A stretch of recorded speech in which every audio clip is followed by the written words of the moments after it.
What's up guys, Tony here, and today I have something new for you.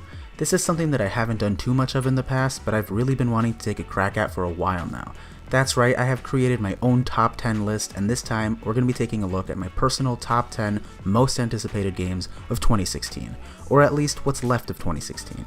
I know we're more than halfway through the year at this point, but in addition to some standout titles like Uncharted 4 and Dark Souls 3, we still have some amazing games coming for the remainder of the year. Before I begin, I do want to stress that this is my personal top 10 list, and I'm sure that you have your own list of games, and I'd love to see those lists in the comments below. So let's get started.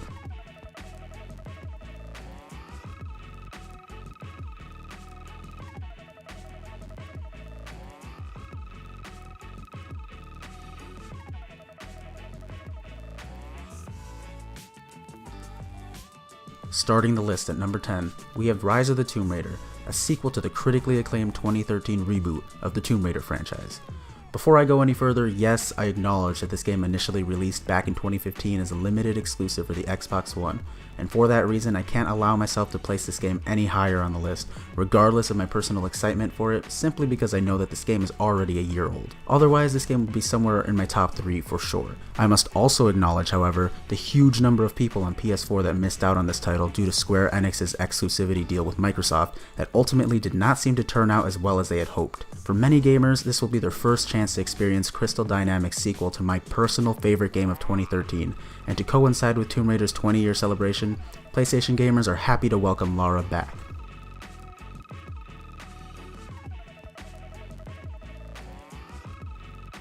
Many great experiences from the previous generation of consoles have made their way onto our current hardware through the form of a definitive or remastered edition, but the most exciting content comes through collections. Collections don't only contain one remake of a game that you loved, they can hold a whole series of remade games. With that said, up next at number 9 I have both the Batman and BioShock collections. These collections take two series of beloved games and bring them to the current consoles with a new coat of paint. Although I am extremely excited to explore Arkham again and roam Rapture for the first time, I have to leave these two collections at number 9 because, like Rise of the Tomb Raider, these are games that have been out for quite some time now. Regardless, I am still hyped for both collections and can't wait to play them on PS4, with trophies, improved graphics, and hopefully some new content of sorts thrown in there somewhere. Think leaderboards, new modes, anything new really would make me pretty happy.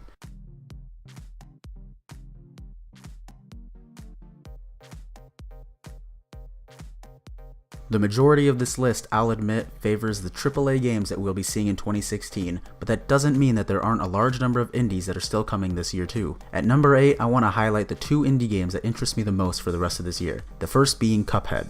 Although I wish the game would come to PS4 so I could try it and earn all of its trophies, I'm still excited to experience this game on PC when it does release. The zaniness of run and gun platformers and the absurdity of Saturday morning cartoons come together to form an astounding aesthetic for an equally astounding looking game. I can't wait to get my hands on this game and undoubtedly spend hours trying to overcome the difficulty that this kind of game presents. I've also placed Gang Beasts here at number 8 because, well, have you seen it?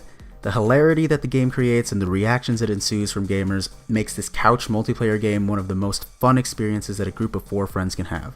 I'm extremely excited for this game to finally officially release, and especially excited to play it with my own friends and have a great time, or maybe end some friendships.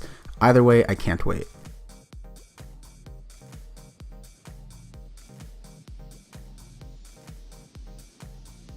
As far as first-person shooters go, I haven't really been all that interested in the recent Call of Duty or Battlefield titles because they just don't seem to be very different from the last. I continue to purchase Treyarch games for the zombies experiences, but I can't say that I spent more than a few weeks in the multiplayer scene. Despite this, I've really come to enjoy games like Rainbow Six Siege and Overwatch because of their unique gameplay and fresh ideas. Falling right in line with what I love about those games is Battlefield 1 at number 7. It seems like DICE is trying something new and I'm excited. The first trailer that dropped for Battlefield 1 had me seriously considering picking this game up even out of sheer curiosity. I wanted to see what kind of new gameplay ideas could be brought to the table, and now that we have seen some gameplay, I am genuinely excited not only for this game, but the games it will inspire to try something a little bit different.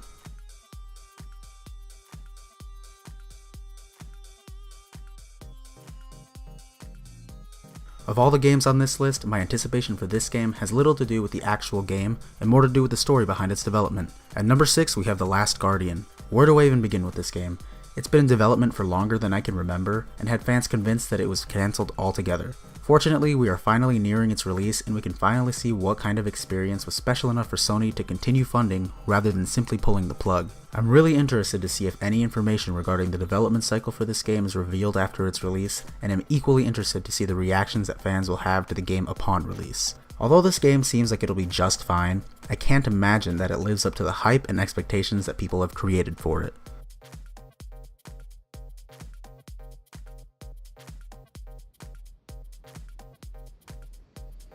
Speaking of games that will never live up to the hype and expectations that people have created for it, we have No Man's Sky at number 5. In all honesty, this game seems to hit all of the marks that the developers have set to achieve, and the backlash that was created when gameplay was leaked on Reddit is completely unwarranted.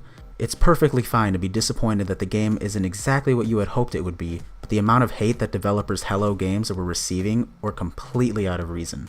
This game may not be the be-all end-all video game that some had hoped for, but it's still hitting each of those points that interested me in the game in the first place. It's a game about exploration, about taking your time to explore the landscapes you discover. It's about finding your unique experience in the world that the guys at Hello Games have created for you.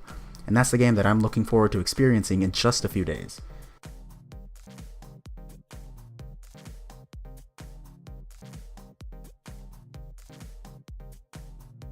Not many franchises are able to stand the test of time as well as Final Fantasy. It all began with the classic NES title that launched the series, and since then has evolved its story and gameplay elements to new heights with the likes of Final Fantasy VII, and has even explored entirely new genres with Final Fantasy XIV. But at the heart of this series is its expansive JRPG roots, and that's what lands Final Fantasy XV the number 4 spot. As I said before, Final Fantasy has truly stood the test of time by reimagining and reinventing itself time and time again over the years, but Final Fantasy XV is supposed to be a true return to form. This newest entry in the franchise promises to provide an incredible story and awe-inspiring visuals coupled with the fast-paced action and deep RPG elements that we all know and love. It's been a while since I've been this excited for an RPG, and I cannot wait to dive into this adventure this fall.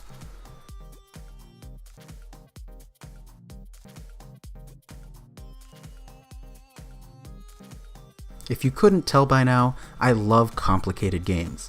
I'm not talking about games that are hard or obtuse for the sake of difficulty.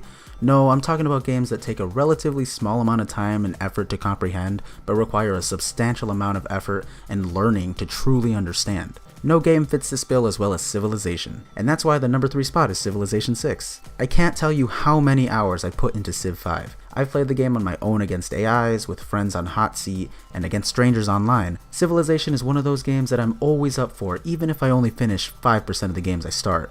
You know, sometimes those games can take more than 5 hours. I know that Beyond Earth released some time ago, but it really just felt like a fancy mod of Civ 5 with some of my favorite aspects stripped away. The best part of these games is that they take part in our history with people that we know. I feel much more accomplished knowing that I've taken over Alexander the Great's city, and much more threatened when attacked by Gandhi's relentless nukes than if it's just some alien race or competing faction. I'm excited for this aspect of the game to return, as well as the new streamlined mechanics that Fire Access has improved for players. Civilization 6 is out this fall, and I just hope it doesn't take 2 DLCs for us to get the full experience this time around.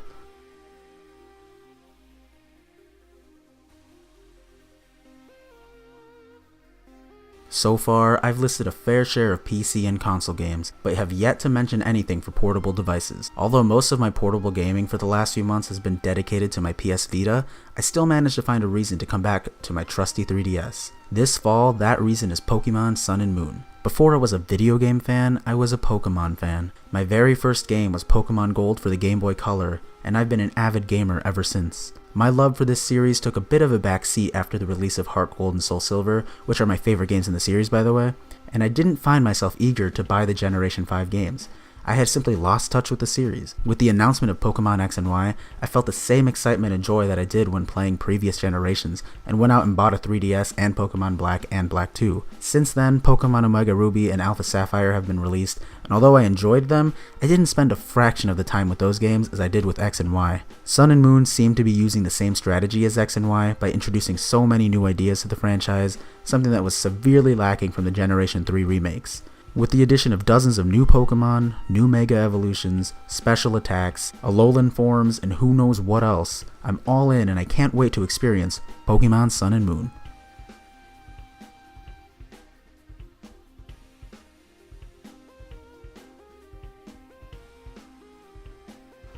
Each of the games on this list of my most anticipated games of 2016 have their own reasons for being on the list, but no one game can come close to my excitement for what's at the number 1 spot. I can only speak for myself when I say that the number of meaningful experiences that I have each year with video games is limited to maybe 2 or 3, but by the end of this year, I'm confident that this will be one of those experiences. That's right, my most anticipated game of 2016 is Sonic Boom Fire and Ice. Okay, I'm only kidding. What I'm actually most excited for is PlayStation VR.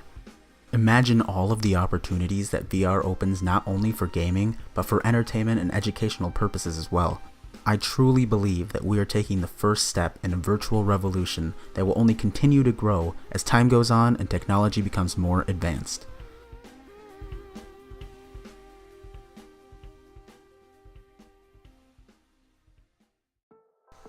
So that was my top 10 most anticipated games of 2016, or at least what's left of it.